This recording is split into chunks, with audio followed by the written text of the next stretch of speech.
Hello, good morning students. My self PL Saini, team botany CLC Sikar. दोस्तों अपना पिछले turn पे रेस्पिरेशन कंप्लीट हो गया था।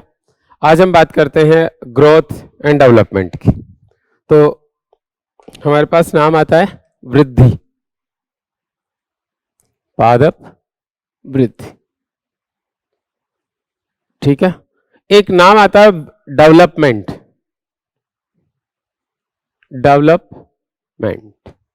और एक नेम आता है आपके पास ग्रोथ। दोनों में रियल में फर्क क्या है? सबसे पहले तो हमारे पास एक शब्द आया वृद्धि, इसकी परिभाषा क्या होगी? तो हम ग्रोथ की डेफिनेशन देखें, परिभाषा देखें तो ग्रोथ आप लोगों ने पहले चैप्टर में पढ़ा था। अपने एनसीईआरटी का जो सबसे पहला चैप्टर है उसमें हमने पढ़ा था कि जीवित जीवों के 4 लक्षण विशिष्ट होते हैं, जिनमें एक वृद्धि, दूसरा जनन, तीसरा उपापचय और चौथा जो था वो संवेदनशीलता था। दोस्तों यहां पर हम बात करेंगे वृद्धि की।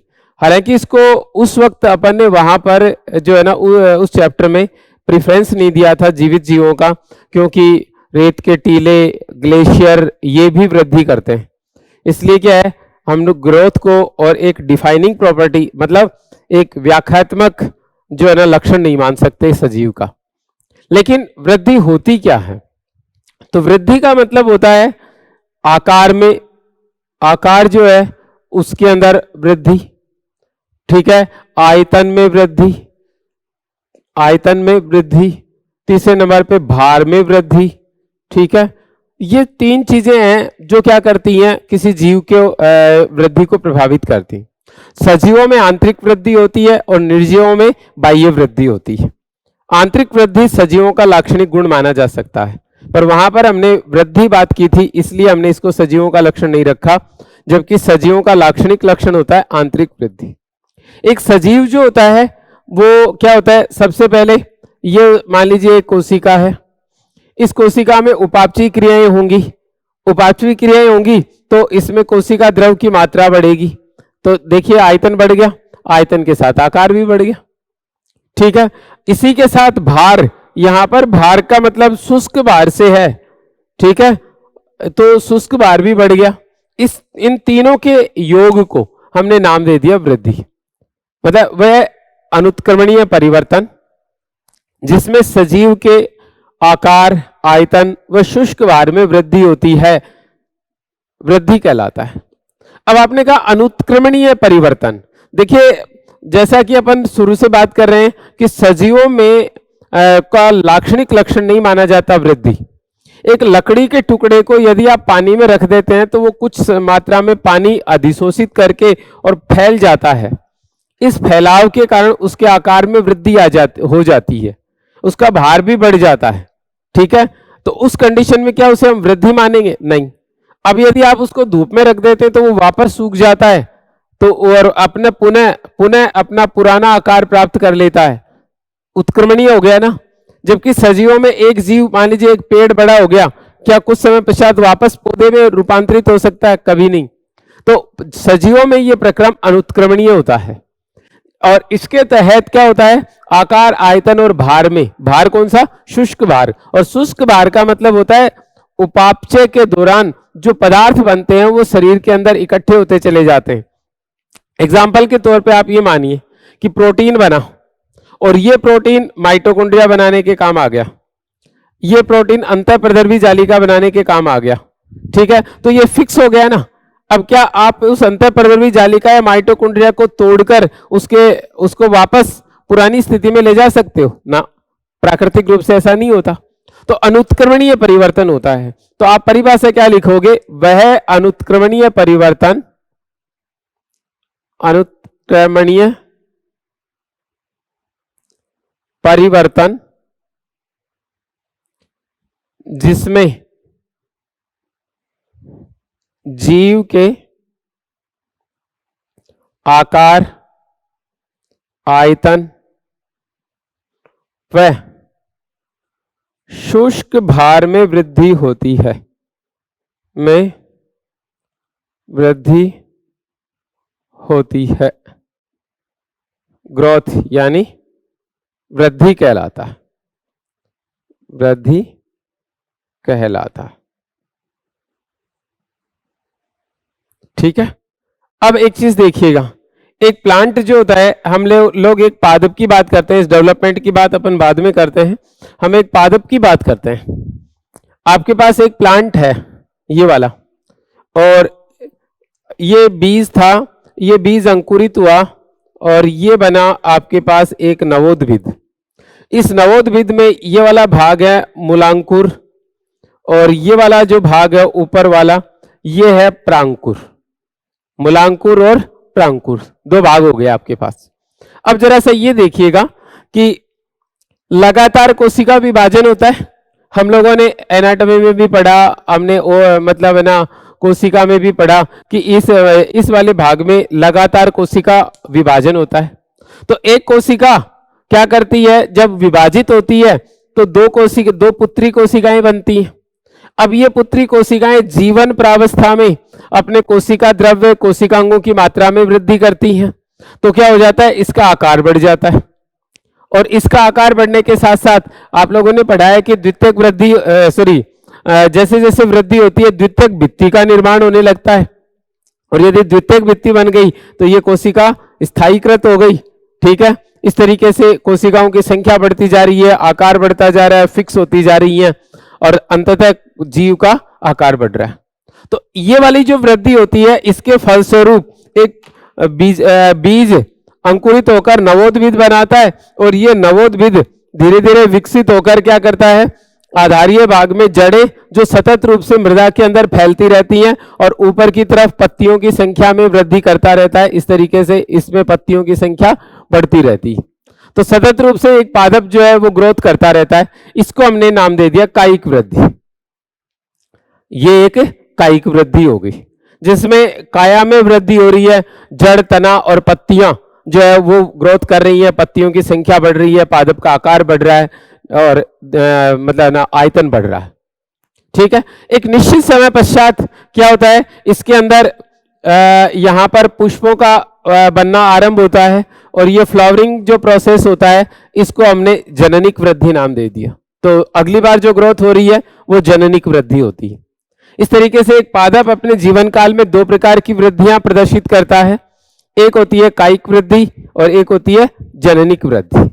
तो पादप में वृद्धि सबसे पहली बात तो थी कि एक ऐसा अनुत्क्रमणीय परिवर्तन है जिसमें जीव के आकार, आयतन और शुष्क भार में सतत रूप से वृद्धि पाई जाती है, उसे हमने नाम दे दिया ग्रोथ। फिर दोस्तों इसके पश्चात हमारे पास आया एक शब्द और कि वृद्धि कितने प्रकार की हो सकती है। तो वृद्धि जो है वो दो तरीके की होती है। एक में क्या होता है, कायिक वृद्धि होती है, उस दरमियान पादप के जो है ना और अंगों की संख्या बढ़ती है, जैसे जड़ों की संख्या बढ़ती है, पार्श्व जड़ें, द्वितीयक जड़ें निकलना स्टार्ट हो जाती हैं, तना जो है वो अपनी लंबाई में वृद्धि करता है, पत्तियों की संख्या बढ़ती है, और एक निश्चित समय काल में उसके ऊपर पुष्पन होता है, उसे अपन जननिक वृद्धि कहते हैं, जो अगली पीढ़ी के लिए बीजों को उत्पन्न करता है। ठीक है, तो ये था एक छोटा सा हमारा इंट्रोडक्शन किसका, ग्रोथ का। अब हमारी बात आती है, एक शब्द आता है परिवर्धन, डेवलपमेंट।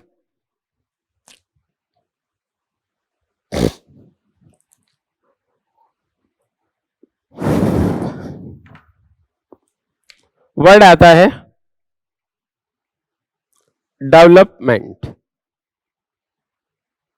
जरा सा इसको सुनते हैं हम लोग, क्या क्या होता है। सबसे पहले आपके पास इसमें पॉइंट आता है सेल डिवीजन। ठीक है, इसके पश्चात सेल डिवीजन से क्या हो जाएगा, नंबर ऑफ न्यू सेल्स बनेंगी, तो सेल एनलार्जमेंट, कोशिका का आकार बढ़ेगा। और फिर आता है हमारे पास सेल मैच्यूरेशन, परिपक्वन।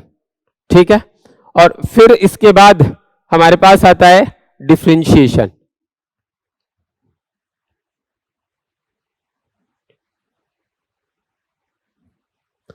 डिफरेंशिएशन, ठीक है। अब जरा सा देखिएगा, इन तीनों प्रोसेस को हम लोग काउंट करते हैं ग्रोथ में। वृद्धि के 3 भाग होते हैं ये, और ये वाला इसके साथ हो गया।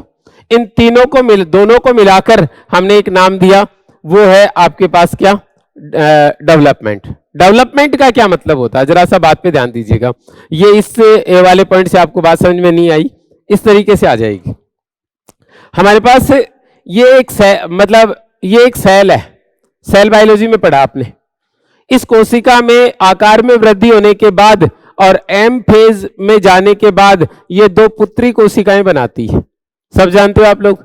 इसको हमने नाम दिया सेल डिवीजन। हो गया, 2 कोशिकाएं बन गई। अब प्रत्येक कोशिका की एक प्रवृत्ति होती है कि वो अपनी मदर सेल के बराबर आकार आकृति ग्रहण करता है, अपनी मदर सेल के इक्वल आकार आकृति ग्रहण करेगा। अब जरा सा देखिएगा, इसमें क्या होगा, नए पदार्थों का संश्लेषण होगा, नए कोशिकांगों का निर्माण होगा, कोशिका द्रव की मात्रा बढ़ेगी, नए कोशिकांगों की संख्या बढ़ेगी, और फाइनली ये कोशिका अपनी मदर सेल के बराबर हो गई। अब ये क्या करती है, मतलब डिवीजन हो गया, ये कोशिका अपने आकार को बढ़ा लिया, इसको अपने सेल एनलार्जमेंट नाम दे दिया, मतलब कोशिका वृद्धि नाम दे दिया। और इसके पश्चात क्या होता है, इसके अंदर कोशिकांग सुविकसित हो जाते हैं और कोशिका भित्ति परिपक्व हो जाती है इस तरीके से। तो इसको हम सेल मैच्योरेशन या परिपक्वन भाग नाम दे देते हैं। अब दोस्तों क्या होता है, ये वाला पॉइंट स्टार्ट होता है। सपोज करो ये कार्यक्रम पत्ती की कोशिका में हुआ था, तो क्या हो जाएगा, इस कोशिका के अंदर क्लोरोप्लास्ट का विकास ज्यादा होगा, डेवलपमेंट क्लोरोप्लास्ट का। जब इसका एनलार्जमेंट हो रहा था, परिपक्वन हो रहा था, उसी समय में इसके अंदर क्लोरोप्लास्ट की संख्या में वृद्धि होती जा रही थी, इसके क्लोरोप्लास्ट अपनी संख्या बढ़ा रहे थे। इसके कारण ये कोशिका हरे रंग की हो गई। अब बताइए, ये विभेदित हो गई ना, किसके लिए, प्रकाश संश्लेषण के लिए। तो इस प्रक्रम को विभेदन कहा जाता है। तो एक कोशिका एक विशेष कार्य के लिए विभेदित हो जाती है या विशेष कार्य के लिए रूपांतरित हो जाती है, इस कार्यक्रम को विभेदन कहा जाता है। और इस कोशिका ग्रोथ को और इस विभेदन को दोनों को सम्मिलित रूप से हम लोग नाम दे देते हैं डेवलपमेंट, आई मीन परिवर्धन नाम दे देते हैं। इसको हिंदी में बोला जाता है परिवर्धन। जैसे मान लीजिए इस कोशिका को खाद्य संग्रह करना है, मृदुतकी रहना है, तो क्या होगा, जब इसका परिपक्वन हो रहा होता है तब इसकी कोशिका भित्ति पे अन्य किसी पदार्थ का जमाव नहीं होगा, ये मृदुतकी रह जाएगी और इसके अंदर भोजन का संचय होने लग जाएगा। तो इसी तरीके से क्या होता है, एक विशेष कार्य के लिए ये कोशिका परिपक्वन के दौरान जो है ना विभेदन शो करती है। विभेदन से मतलब यदि श्वसन में जाएगी तो माइटोकॉन्ड्रिया की संख्या बढ़ाएगी, यदि ये प्रकाश संश्लेषण में जाएगी तो क्या करेगी, क्लोरोप्लास्ट की संख्या बढ़ाएगी, और यदि ये श्रावण में जाएगी तो मतलब गोल्जिकाय की संख्या बढ़ाएगी। तो इस तरीके से इसका विभेदन हो जाता है, एक विशेष कार्य के लिए इसका रूपांतरण होता है, इसे हम विभेदन कहते हैं। तो एक तरह से परिवर्धन जो होता है ना, परिवर्धन और वृद्धि में फर्क होता है। वृद्धि का मतलब तो होता है आकार, आयतन और शुष्क भार में परिवर्तन, जबकि परिवर्धन का मतलब होता है, परिवर्धन जो है वो वृद्धि तथा विभेदन का योग होता है। दोनों को मिलाया जाए तो हम लोग उसको डेवलपमेंट कहते हैं। ठीक है, ये था आपके पास एक छोटा सा कार्यक्रम वृद्धि और परिवर्धन की परिभाषा से संबंधित। अब इसके पश्चात हमारे पास नेक्स्ट पॉइंट आता है वृद्धि क्षेत्र। वृद्धि क्षेत्र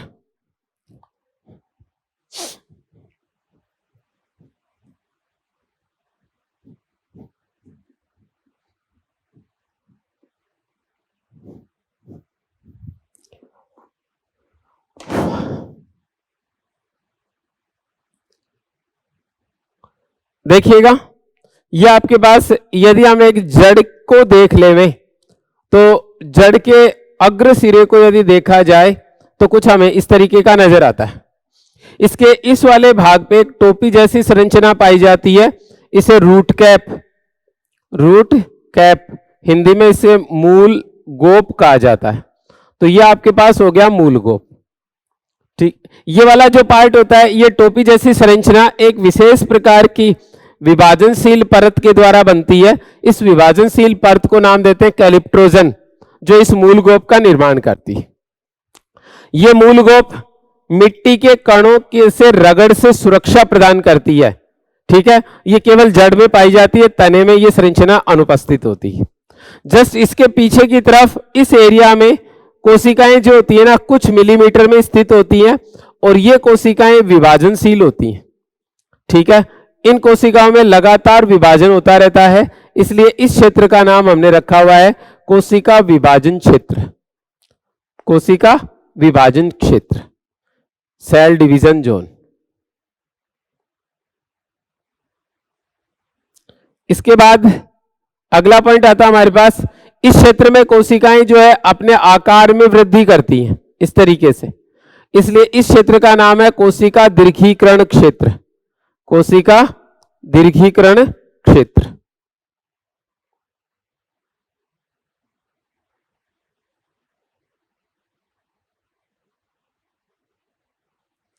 और इस वाले क्षेत्र में आ जाओ, इसके ऊपर की तरफ, तो यहां पर कोशिकाएं जो है वो विशेष कार्य के लिए रूपांतरित हो जाती, और इस क्षेत्र का नाम हमने रखा हुआ है कोशिका परिपक्वन क्षेत्र। ये हो गया आपके पास कोशिका परिपक्वन क्षेत्र।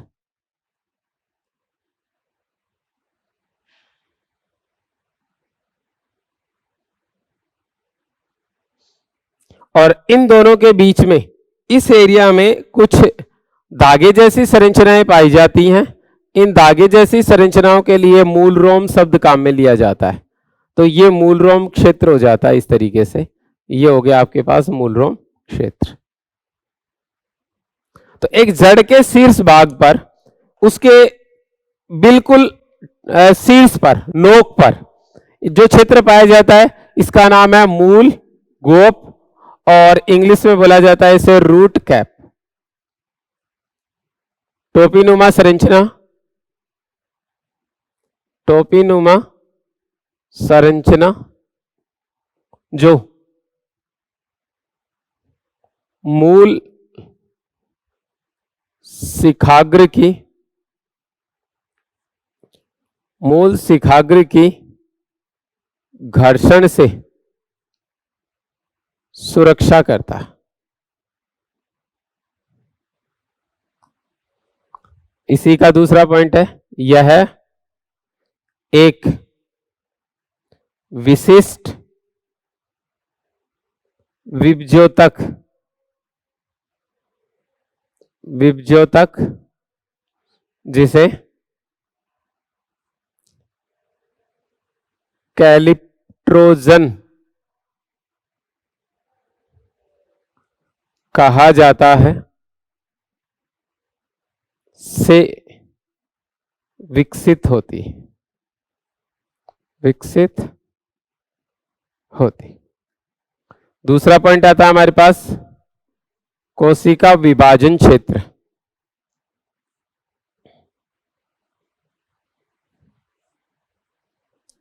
क्षेत्र यह है अग्रभाग पर कुछ पीछे की ओर स्थित होता है। यह विभाजनशील कोशिकाओं से निर्मित होता है।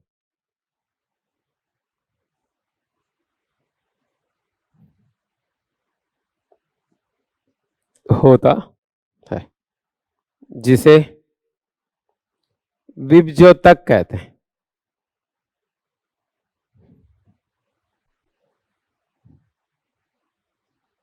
नेक्स्ट, इधर लिख लेते हैं अपन। अगला है कोशिका दीर्घीकरण क्षेत्र। इस भाग में कोशिकाएं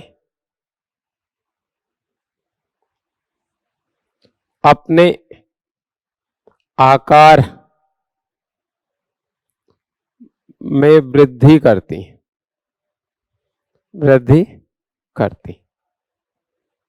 इस भाग में सर्वाधिक वृद्धि देखी जाती है।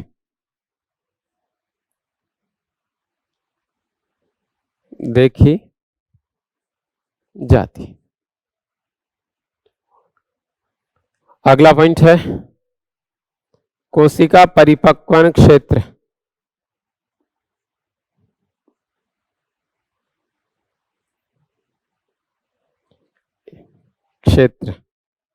यह दीर्घीकरण के पीछे की ओर स्थित होता है।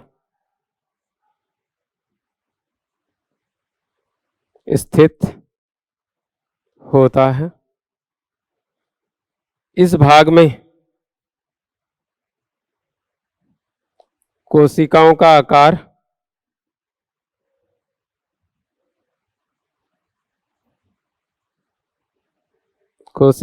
आकार निश्चित हो जाता है।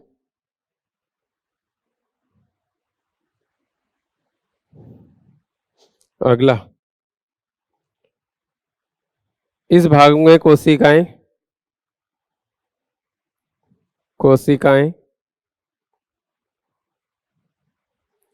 विशिष्ट कार्य हेतु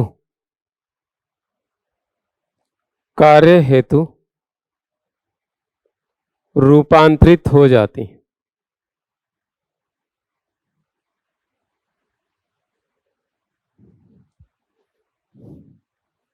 इसके अग्रभाग पर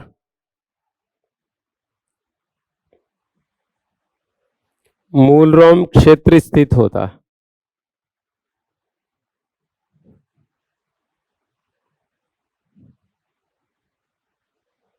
चलिए दोस्तों, कुछ पॉइंट्स आए हमारे पास। सबसे पहली कंडीशन आपने लिखा मूल गोप, जैसा मैं समझा चुका हूं। शीर्ष भाग पर एक टोपी के जैसी संरचना होती है, ये वाली। इस टोपी नुमा संरचना का नाम है रूट कैप, और ये मिट्टी के कणों से रगड़ से भी सुरक्षा करती है, और साथ साथ में जड़ को गुरुत्वीय उद्दीपन भी जो है ना, जड़ में गुरुत्वीय उद्दीपन भी प्राप्त करती है। गुरुत्वाकर्षण के प्रति जो संवेदनाएं होती है वो इसके द्वारा ग्रहण की जाती, और ये मिट्टी में जड़ की वृद्धि को जो है ना सतत बनाए रखती है, ताकि इस भाग की कोशिकाएं नष्ट ना हो जाएं। तो ये टोपी नुमा क्षेत्र मूल गोप या रूट कैप के नाम से जाना जाता है। इसको जो निर्मित करती है उन कोशिकाओं की परत को या विभज्योतक को, विभाजनशील परत को नाम दिया जाता है कैलिप्ट्रोजन, गोपक जनक। इसके बाद इसके पीछे की तरफ ये वाला जो पार्ट होता है, इसमें ये जो कोशिकाएं स्थित हैं, ये विभाजनशील कोशिकाएं। पादप में विभाजनशील कोशिकाओं को विभज्योतक कहा जाता है। तो ये मूल का विभज्योतक है, जो कुछ मिलीमीटर का भाग होता है, और ये नोक से जस्ट पीछे की तरफ स्थित होता है। ये कोशिकाओं के स्रोत की तरह कार्य करता है। कोशिकाओं में स्रोत की भांति कार्य करता है, मतलब जड़ में स्रोत की भांति कार्य करता है कोशिकाओं के स्रोत के लिए। यहां पे लगातार कोशिकाएं विभाजित होती रहती हैं, तो स्रोत हो गया, नई कोशिकाएं बनती रहेंगी, वह ये हिस्सा आगे बढ़ता रहेगा। इस वाले भाग में जो कोशिकाएं इसने पीछे छोड़ी हैं कट करके, वो दीर्घीकृत होती हैं। तो सबसे ज्यादा लंबाई में परिवर्तन आप इस क्षेत्र में देखोगे, इसको कोशिका दीर्घीकरण क्षेत्र, इलोंगेशन जोन नाम दिया जाता है। यह दीर्घीकरण क्षेत्र हो गया। सर्वाधिक वृद्धि इसी क्षेत्र में देखी जाती है, परंतु यहां पर कोशिकाओं के आकार में वृद्धि होती है, वो स्थायी नहीं होती। ठीक है ना, स्थायीकरण इस क्षेत्र में होता है। जैसे कोशिकाएं लंबी हो जाती हैं, उनकी कोशिका भित्ति पर नए पदार्थों का जमाव होने लग जाता है, और यदि कोशिका भित्ति पर नए पदार्थों का जमाव हो जाए तो क्या होगा, कोशिका का आकार निश्चित हो जाएगा। ठीक है, तो इसमें कोशिकाओं का आकार निश्चित हो जाता है। अब कोशिका भित्ति पर कौन सा पदार्थ जमा हुआ, उसके आधार पर ऊतक का प्रकार निर्धारित होता है। जैसे यदि कोशिका भित्ति के ऊपर पैक्टिन का जमाव हो गया, सेल्यूलोज का केवल, तो मृदुतक बन गया, सेल्यूलोज हेमीसेल्यूलोज हुआ। तो यदि इसके ऊपर जमाव हो गया सेल्यूलोज के साथ पैक्टिन का, तो स्थूल कोणुतक बन जाएगा। जड़ों में स्थूल कोणुतक नहीं होता, पर अपन पूरे पादप की बात कर रहे हैं। और यदि लिग्निन का जमाव हो गया तो कोशिकाएं मृत हो जाएंगी और उस दशा में किस में चला जाएगा, ये मतलब दृढ़ ऊतक में चला जाएगा। तो केंद्रीय भाग के अंदर जाइलम फ्लोएम बन जाते हैं, परिधीय भाग में अन्य ऊतक बन जाते हैं। तो यहां पर कोशिकाओं का रूपांतरण हो गया ना। और हमने थोड़ी देर पहले परिवर्धन शब्द काम में लिया था, उसमें हमने कहा था कि परिवर्धन वास्तव में योग है विभेदन और वृद्धि का। तो इसमें क्या हो रहा है, वृद्धि तो यहाँ पे हो गई और परिवर्धन यहाँ पर मतलब क्या हो गया, विभेदन यहाँ पर हो गया, विशेष कार्य के लिए विभेदित यहाँ पर हो गई। इन दोनों को मिला के डेवलपमेंट बोला हमने। इसके अग्र भाग में यहाँ पर एक कोशिकीय मूलरोम पाए जाते हैं, इसको मूलरोम क्षेत्र कहते हैं। ये जल अवशोषण के लिए उत्तरदायी होता है। तो दोस्तों ये था हमारे पास वृद्धि का जो वृद्धि के क्षेत्र। अब हम बात करते हैं, अगला पॉइंट आता है हमारा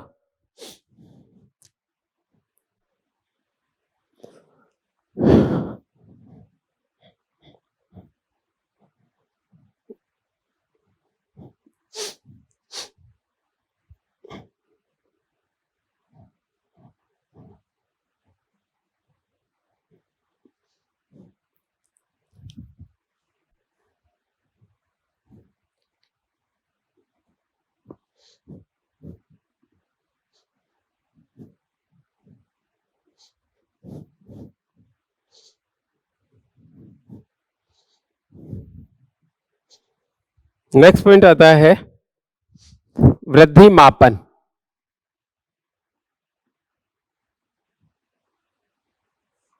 देखिए वृद्धि मापने योग्य होती है, वृद्धि को मापा जा सकता है।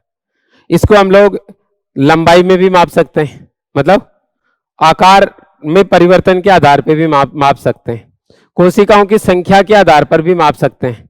कोशिकाओं के आकार में जो है ना परिवर्धन के आधार पर भी माप सकते हैं। तो वृद्धि मेजरेबल होती है, मापन योग्य होती है। पादपों में सॉरी अपन डायरेक्ट ही लिखे ना, वृद्धि मापन योग्य होती, इसे निम्न आधार पर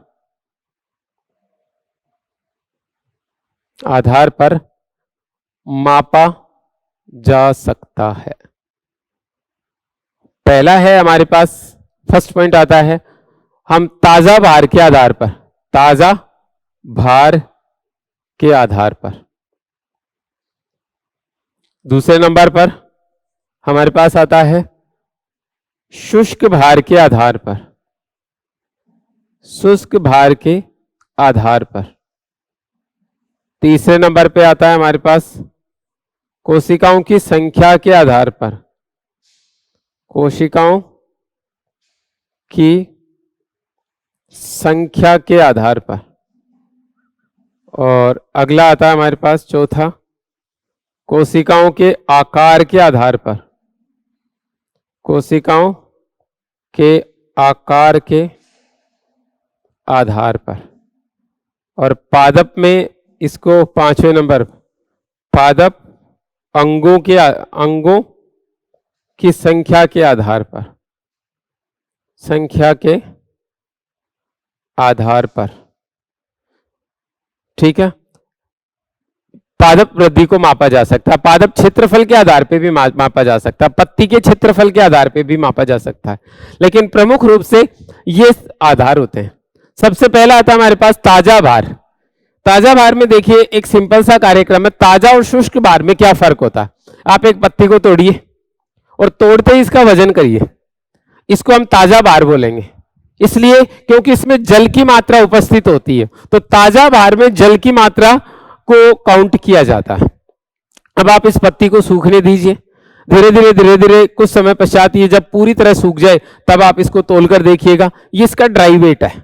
जो जब पत्ती को तोड़ा था तब भी वो इतना ही था और अभी भी इतना ही है, क्योंकि केवल पत्ती सूखने के दौरान जल का ह्रास हुआ है। तो ताजा भार मतलब जल की मात्रा भी साथ में मापी गई है, और शुष्क भार का मतलब है उसके जीव द्रव्य की मात्रा, उसमें ज्यादा परिवर्तन नहीं आता, तो उसके आधार पर भी मापा जा सकता है। इसके बाद तीसरे नंबर पे कोशिकाओं की संख्या के आधार पर। दोस्तों एक मक्का के पादप में एक घंटे में, प्रति एक घंटे में 17,500 नई कोशिकाएं बनती। तो हम ये कह सकते हैं ना कि मक्का का पादप प्रति घंटे 17,500 कोशिकाओं की नई कोशिकाओं को जन्म देता है। मतलब इतनी कोशिकाओं की प्रति घंटे वृद्धि होती है। कह सकते हो कि एक घंटे में 17,500 कोशिकाओं की वृद्धि होती है मक्का में। इसी तरीके से तरबूज जो होता है ना, उसकी कोशिकाओं में उनके जीवन काल में 3.5 लाख गुना साइज में वृद्धि होती है। जब ये कोशिका छोटी सी होती है, अब वो अपने आकार में जो है ना क्या करेगी, परिवर्तन प्रदर्शित करेगी। कितना? अपने संपूर्ण जीवन काल में 3,50,000 गुना तक ग्रोथ कर लेती है। तो हम लोग इनके आधार पे भी पत्ती की पादप की जो है ना वृद्धि को माप सकते हैं। तो यहाँ पे ये दो स्टेटमेंट आपको याद रखने हैं। पहला स्टेटमेंट है आपके पास, मक्का में प्रति घंटे 17,500 नई कोशिकाएं बनती, नई कोशिकाएं बनती, जबकि तरबूज में कोशिकाएं अपने आकार में 3,50,000 गुणा तक वृद्धि कर सकती है। पहले एग्जाम्पल में आपने कोशिकाओं की संख्या को काम में लिया है, तो मक्का के अंदर हमने प्रति घंटे 17,500 नई कोशिकाएं बनाई है। ये वृद्धि की संख्यात्मक मान को प्रदर्शित कर रहा है, और जबकि दूसरे में ये कोशिकाओं के आकार के आधार पर वृद्धि का मापन कर रहा है। तो दोस्तों वृद्धि मापन योग्य होती है, और मक्का में प्रति घंटे 17,500 नई कोशिकाएं बन सकती हैं, जबकि तरबूज में एक कोशिका अपने जीवन काल में 3.5 लाख गुना तक वृद्धि दर्शा सकती है। तो ये था वृद्धि मापन। अब हम बात करते हैं वृद्धि के मतलब ना प्रकारों की, वृद्धि दर की, देन वृद्धि के प्रकारों की। तो पहले अपन बात करेंगे वृद्धि दर।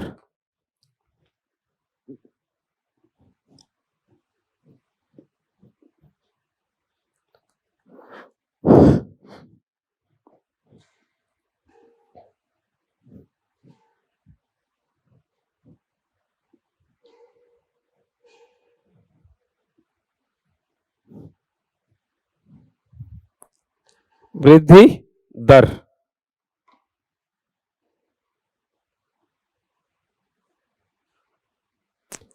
दोस्तों, पादप जो है वो दो तरीके की वृद्धि शो करता है। पादप में दो प्रकार की वृद्धि पाई जाती।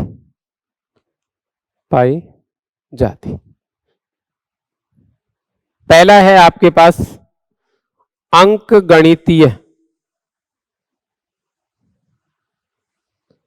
वृद्धि, और दूसरी है ज्यामितीय वृद्धि। अंकगणितीय वृद्धि तथा ज्यामितीय वृद्धि। देखिए क्या होता है आपके पास, ये पादप का मतलब एक बार मैं जरा सा वो डायग्राम शॉर्ट में बना रहा हूं। ये वाला पार्ट जो है ये रूट का वो भाग जहां पर कोशिकाएं विभाजित होती, मतलब एक स्थान विशेष पर कोशिकाएं विभाजित होती। इस आधार पे आप एक बात कह सकते हो कि पादपों में जो वृद्धि पाई जाती है वो स्थानीयकृत होती है, क्योंकि शीर्ष भागों पर ही पाई जाती, जबकि जंतुओं में जो वृद्धि होती है वो विस्तृत होती है, पूरे शरीर में एक साथ ग्रोथ होती है। और पादप में पहले शीर्ष वृद्धि होती है और बाद में क्या होता है, पार्श्व भाग जो होता है ना वो बढ़ता है। ठीक है, उसको हम लोग बाद में बात करेंगे, इससे जस्ट अगला हेडिंग लेंगे उसको। तो हमारी बात चल रही थी कि पादप जो होता है ना उसमें इस वाले भाग में कोशिकाएं जो है वो सतत रूप से विभाजित होती हैं। ये शीर्ष भाग हो गया। अब अगला पॉइंट देखिएगा, इसमें जो कोशिकाएं विभाजित होती हैं उसमें एक कोशिका का आकार, मतलब हम एक कोशिका की बात कर लेते हैं, ये एक कोशिका है, इस कोशिका में ये विभाजन हुआ और आपके पास दो कोशिकाएं बन गई, ये लीजिएगा, ये कोशिका जो है ना ये स्थायी कोशिका में बदल गई, इस कोशिका में विभाजन नहीं होंगे, केवल ये कोशिका विभाजित होगी, फिर दो कोशिकाएं बन जाएंगी। ठीक है, इन दो कोशिकाओं में ये वाली कोशिका फिर स्थायी हो गई, इसमें विभाजन गायब हो जाएगा और केवल ये कोशिका विभाजित होगी। अगली बार फिर इसी तरीके से ये वाला प्रोसेस हुआ, ये दो भागों में बट गई और ये स्थायी कोशिका में बदल गई और ये कोशिका विभज्योतकी रह गई। हर बार में आप ये देखो आपके पास क्या व्यवस्था आ रही है, हर बार में एक नई कोशिका बन रही है और एक कोशिका विभाजनशील रह रही है। तो कोशिकाओं की संख्या देखो कैसे बढ़ रही है, 1 2 3 4 5 इसी तरीके से बढ़ रही है ना। यदि कोशिकाओं की संख्या 1 2 3 4 5 डॉट डॉट डॉट क्रम में बढ़ती है तो ऐसी वृद्धि को अंकगणितीय वृद्धि कहा जाता है, अर्थमेटिक ग्रोथ कहा जाता है। ठीक है, इस प्रकार की वृद्धि का यदि आप ग्राफ खींचेंगे समय के साथ तो ये तो हो गई आपके पास, क्या हो गई, वृद्धि, और ये हो गया समय काल। ठीक है, तो यहां से आपने शुरू किया तो इस तरीके से ये ग्रोथ कर्व आपको मिल जाएगा, मतलब ये वक्र मिल जाता है समय के साथ, 1 से 2 2 से 1 से 2 फिर 3 फिर 4 फिर 5 फिर 6 कोशिकाएं सतत रूप से नई बनती गई और एक सीधी रेखा बन गई, समय के साथ साथ कोशिकाओं की संख्या बढ़ रही है। समझ रहे हो? तो इसको हम लोग बोलते हैं क्या, अंकगणितीय वृद्धि। अब दूसरी की बात करें आप लोग, ज्यामितीय। जरा सा इसको सोचिएगा, इसमें क्या हो रहा है, ये कोशिका है, इस कोशिका में क्या होगा, इस तरीके से विभाजन होगा और दो कोशिकाएं बनेंगी, ये दोनों कोशिकाएं आगे चल के फिर दोनों ही विभाजित होंगी और ये टोटल 4 बना देंगी। अगली बार क्या हो रहा है आपके पास, ये चारों विभाजित होंगी तो कोशिकाएं कितनी बनेंगी, 8। तो इसमें कोशिकाओं के बढ़ने का क्रम क्या है, 2 4 8 16 32, मतलब पहले की जस्ट डबल हो जाती। इसको हम बोलते हैं ज्यामितीय वृद्धि। ज्यामितीय वृद्धि समझ में आ रही है बात? और ये वाला कार्यक्रम जो होता है ना, ये इस तरीके की वृद्धि का वक्र जो है वो मोस्टली सिग्मोइड आता है, पर एक निश्चित समय में स्ट्रेट लाइन देखा जा सकता है।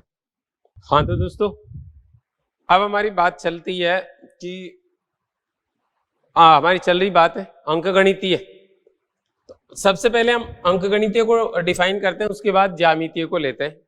अंकगणितीय वृद्धि में मैंने जैसे कि आपको बताया, ये आपके पास सेल्स हैं, ये विभज्योतकी कोशिका है, आप इसको ब्लू से बना देते हैं अपन इसको, ये आपके पास एक विभज्योतकी कोशिका है और ये विभज्योतकी कोशिका विभाजित होती है दो पार्ट में, एक स्थायी उत्तकी कोशिका और एक कोशिका विभज्योतकी रह जाती है। अगली बार फिर एक स्थायी कोशिका और एक कोशिका विभज्योतकी रह जाती है, फिर अगली बार एक स्थायी कोशिका और एक कोशिका विभज्योतकी रह जाती है।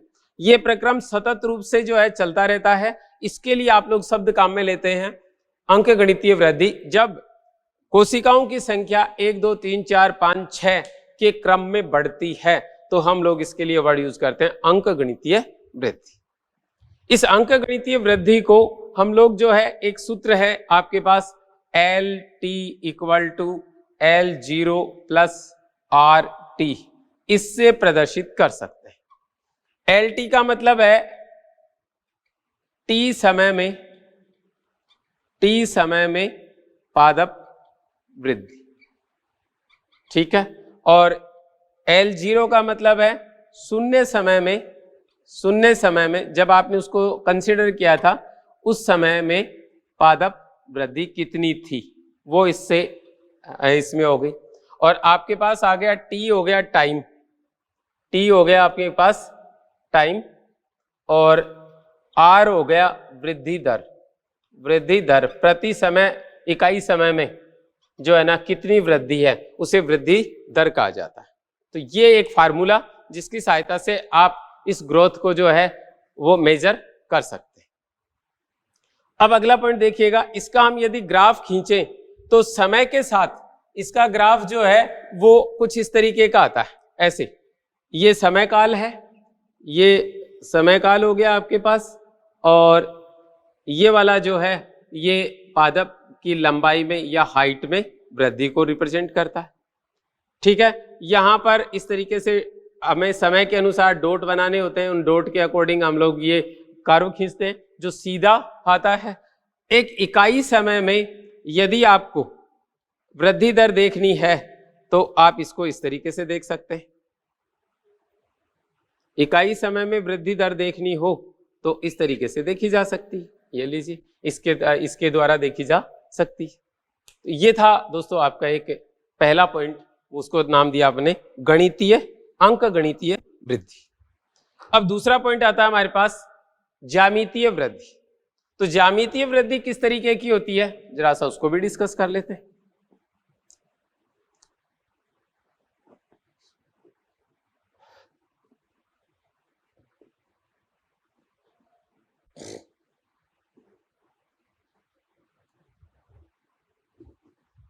ज्यामितीय वृद्धि,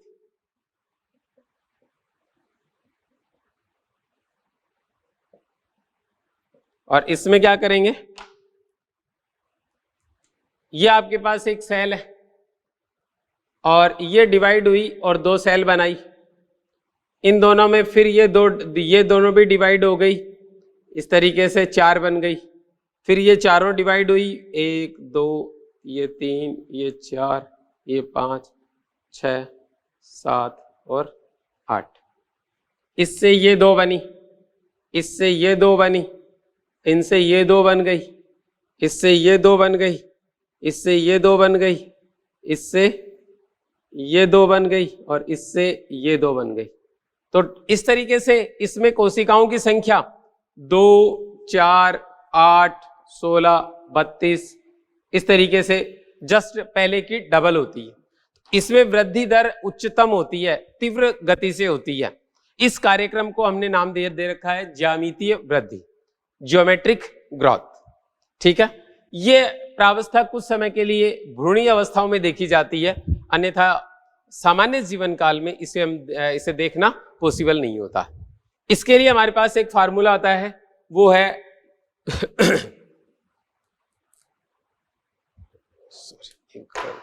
गड़बड़ है, WT इक्वल टू W0ERT। यहां पे WT का मतलब है T समय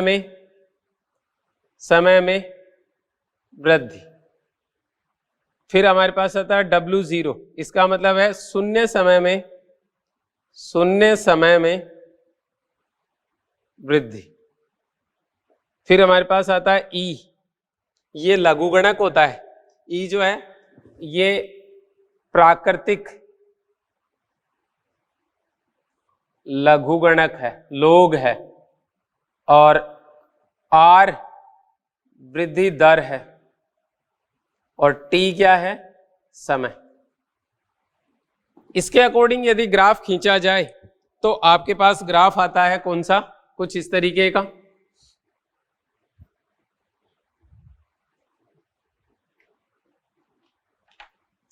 समय के साथ, वैसे एक जीव के संपूर्ण जीवन काल का ग्राफ भी बिल्कुल इसी तरीके से होता है वृद्धि का। ये तो हो गया आपके पास समय, इसको तो T से रिप्रेजेंट करोगे, और ये लॉग ऑफ ग्रोथ मतलब वृद्धि जो है वो किस तरीके से हो रही है, तो ये आपको कुछ इस तरीके का प्राप्त होता है, ऐसा। इसको सिग्मोइड कर्व कहते हैं, मतलब सिग्मोइड वक्र प्राप्त होता है। इस वाली फेज को हमने नेम दे रखा है, यहां पे इस तरीके से जोड़ा जाता है, इसको लैग फेज बोलते हैं, इसको लॉग फेज बोलते हैं, और इसको स्टेशनरी फेज बोला जाता है। ठीक है, इसको लैग, इसको लॉग, और इसको स्थिर प्रावस्था कहते हैं, स्थिर प्रावस्था।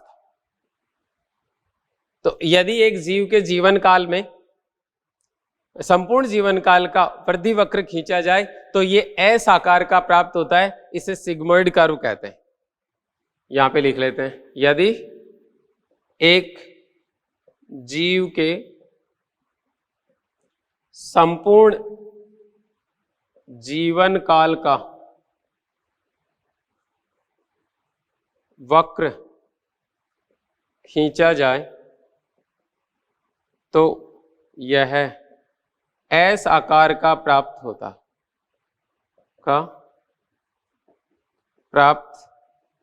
होता, इसे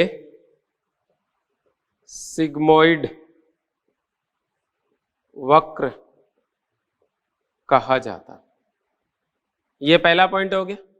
दूसरा, इसकी 3 अवस्थाएं हैं। पहला है आपके पास लैग प्रावस्था। इस प्रावस्था में वृद्धि दर धीमी होती। ये वाला पार्ट, ये देखो इतना समय निकल गया और वृद्धि केवल इतनी सी हुई है। फिर दूसरे नंबर पे आता है लोग प्रावस्था।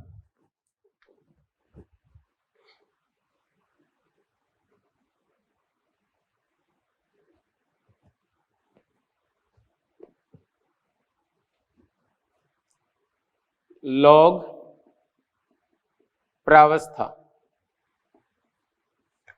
इस प्रावस्था में वृद्धि दर अधिकतम होती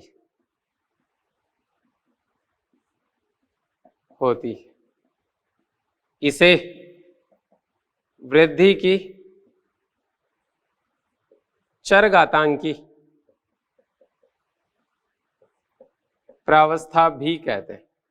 एक्सपोनेंशियल फेज ऑफ ग्रोथ के नाम से भी जानी जाती है। जब बेहद तेजी से वृद्धि होती है तो उसे चरघातांकी प्रावस्था कहते हैं। देखिए इतने से समय में यहां तक ग्रोथ हो गई, समय इतना सा लगा और ग्रोथ बेहद ज्यादा है, इसलिए इसको लॉग फेज या चरघातांकी प्रावस्था कहा जाता है। और ये खड़ी रेखा प्राप्त होती है, समय के साथ एक खड़ी रेखा प्राप्त होती है। तीसरे नंबर पे आता है हमारे पास स्थिर प्रावस्था।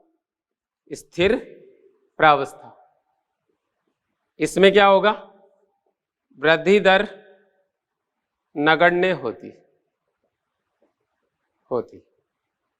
ये समय के साथ एक क्षैतिज रेखा के रूप में, क्षैतिज रेखा के रूप में पाई जाती। देखो आगे ये वाला पार्ट, ये स्थिर प्रावस्था है, यहां पर समय बढ़ रहा है पर ग्रोथ रुक गई, मतलब खोए हुए अंगों की पुनः प्राप्ति होती है केवल इस अवस्था में, बाकी का कोई कार्यक्रम नया संपन्न नहीं होता। तो इसको हमने नाम दे दिया कौन सा, स्थिर प्रावस्था। तो दोस्तों 2 प्रकार के वक्र प्राप्त होते हैं आपके पास। एक समय के साथ सीधी रेखा जो कि अंक गणितीय वृद्धि में होती है, समय के साथ साथ नई कोशिकाएं बनती रहती है, नई कोशिकाओं का समायोजन होता रहता है, स्थिर वृद्धि होती रहती है कंटिन्यूअस। और एक होती है चरघातांकी या ज्यामितीय वृद्धि, जिसमें पहले कोशिका विभाजन होता है तब आकार में कोई परिवर्तन नहीं देखा जाता, इसलिए समय काल इस अधिक समय में वृद्धि दर बेहद कम होती है, इसे लोग लैग फेज कहते हैं। और जब अचानक वृद्धि, ये कोशिका दीर्घीकरण को प्रदर्शित करता है, इसमें जो है ना तीव्र वृद्धि देखी जाती है, इसलिए इसको एक्सपोनेंशियल या चरघातांकी प्रावस्था की संज्ञा दी जाती है। और इस अवस्था में जो है वृद्धि दर जो है वो वापस स्थिर हो जाती है, इसलिए इसको स्थिर प्रावस्था कहा जाता है। यहाँ पे खोए हुए अंगों की पुनः प्राप्ति होती है। तो ये 2 प्रकार की वृद्धि हो गई आपके पास, एक हो गई अंकगणितीय और एक हो गई ज्यामितीय। अब दोस्तों हमारी बात आती है नेक्स्ट, वो है इसी का पार्ट है। वृद्धि जो है उसको हम 2 पार्ट्स में बांट सकते हैं, 2 प्रकारों में बांट सकते हैं, ठीक है। एक ही पादप में 2 तरीके की वृद्धि देखी जाती है।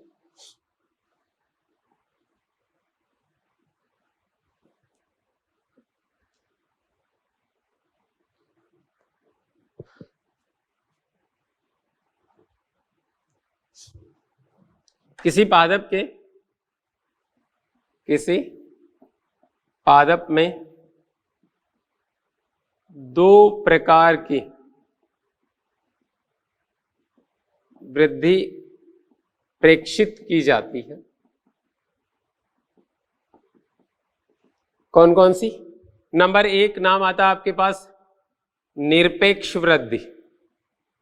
निरपेक्ष वृद्धि, एब्सोल्यूट ग्रोथ। इसमें क्या होता है, परिभाषा देंगे आप, इकाई समय में होने वाली वृद्धि निरपेक्ष वृद्धि कहलाती।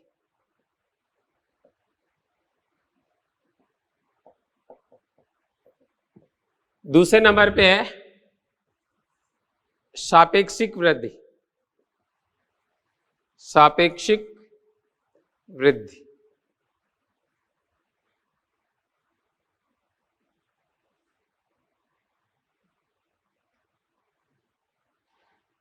इसमें क्या करेंगे अपन, इकाई समय में पादप के या अंग के आकार के सापेक्ष वृद्धि। थोड़ा सा मीनिंग यहां पे समझ में नहीं आता, ठीक है। तुलनात्मक वृद्धि को हम लोग ने सापेक्षिक वृद्धि नाम दिया, और निरपेक्ष वृद्धि का मतलब हो गया हमारे पास कौन सा, कितनी वृद्धि हुई। तो देखिएगा हमारे पास एक बड़ा सिंपल सा एग्जाम्पल है, आपके एनसीईआरटी का ही एग्जाम्पल है, जरा सा देखते हैं क्या है। आपके पास दो पत्तियां हैं, एक पत्ती आपके पास इस तरीके की है, ये वाली एक पत्ती है आपके पास, ये लीजिए, और इसको ए नाम दे दिया आपने, और एक पत्ती आपके पास ये वाली,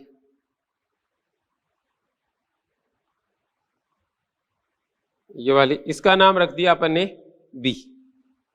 ये 5 सेंटीमीटर है इसका, इसकी चौड़ाई कितनी है, 5 सेंटीमीटर, और इसकी कितनी है, इसका फैलाव है 50 सेंटीमीटर का, ठीक है। अब सपोज करिए कि ये पत्ती 7 दिन में जो है ना और ग्रोथ करती है, और इसका साइज हो जाता है ये वाला, इस साइज को, ये हो गया आपके पास कितना, यहां से लेकर यहां तक का, ये नया खींच देते हैं अपन इसमें, ये लीजिएगा, ये यहां से यहां तक का, ये हो गया 10 सेंटीमीटर। और इसमें क्या हुआ, यही ग्रोथ इसमें भी हुई ऐसे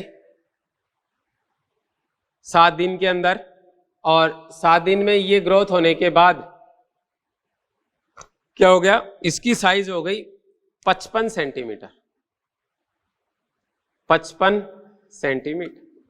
अब दोस्तों देखिएगा, दोनों के अंदर 7 दिन में 7 डेज, दोनों के अंदर वृद्धि हुई 5 सेंटीमीटर की, तो दोनों की वृद्धि समान है, निरपेक्ष वृद्धि दोनों में समान है, इसमें भी 5 सेंटीमीटर है, इसमें भी 5 सेंटीमीटर है। परंतु सापेक्षिक वृद्धि देखो, खुद के संदर्भ में देखो, इसके ये 5 की कितनी हो गई, 10, मतलब जस्ट डबल, 100% ग्रोथ हो रही है। अरे भाई हो रही है ना, 100% ग्रोथ हो रही है। तो इसमें तो सापेक्षिक वृद्धि कैसी है, 100%, और इसमें कितनी हो रही है, 5 की 55, मतलब केवल 10%, दोनों में फर्क है। तो सापेक्षिक वृद्धि ज्यादा कौन से में हो रही है, इस छोटी संरचना में, इस वाली में, बड़ी संरचना में कम। तो ध्यान दीजिएगा, आपके पास ये एक तुलनात्मक कार्यक्रम है, और इसके लिए स्टेटमेंट याद रखने दोस्तों, को एग्जाम में क्वेश्चन आता है। तो पत्ती ए तथा बी दोनों में टी समय में होने वाली निरपेक्ष वृद्धि समान है। दूसरा पॉइंट, परंतु सापेक्षिक वृद्धि पत्ती ए में अधिक, मतलब ब्रैकेट में लिखिएगा 100% है, जबकि पत्ती बी में कम, मतलब 10% है। इससे एक हमारे पास एक स्टेटमेंट आ जाता है, हमारे पास एक व्यू आ जाता है, और वो व्यू क्या है? तरुण अंगों में सापेक्षिक वृद्धि दर उच्च होती। अरे ये तो डबल हो गया ना, दिखाई दे रहा है आपको, देखो 5 से 10 सेंटीमीटर जस्ट डबल हो गया, मतलब 100% बढ़ गया। पहले 5 था और 5 और बढ़ गया तो 100 बराबर हो गया ना 100, तो 100% बढ़ा है, डबल हो गई है। लेकिन ये तो 55 सेंटीमीटर ही हुई ना, तो सतह क्षेत्रफल इसका कितना हुआ? 55। पहले 50 था, तो 50 का 10% होता है 5 सेंटीमीटर, तो इसकी ग्रोथ तो ओनली 10% हुई, जबकि इसकी 100% हो गई। इससे हमारे पास एक कॉमन स्टेटमेंट आ जाता है कि पादप में तरुण अंगों में जो वृद्धि, या कोई भी हो मतलब पार्ट, तरुण अंगों में सापेक्षिक वृद्धि दर निरपेक्ष बड़े या परिपक्व अंगों की अपेक्षा अधिक होती है। सापेक्षिक दर उच्च होती है तरुण अंगों में, सापेक्षिक वृद्धि दर उच्च होती है तरुण अंगों में, किसकी अपेक्षा? परिपक्व अंगों की अपेक्षा। तो दोस्तों ये था हमारा पहला पार्ट कि वृद्धि क्या है, परिवर्धन क्या है, वृद्धि को मापा जा सकता है क्या, और वृद्धि वक्र कौन से होते हैं। बाकी की बातें हम लोग कल करते हैं, तो मिलते हैं आपसे कल इसी के साथ, ठीक है। Have a nice day, thank you.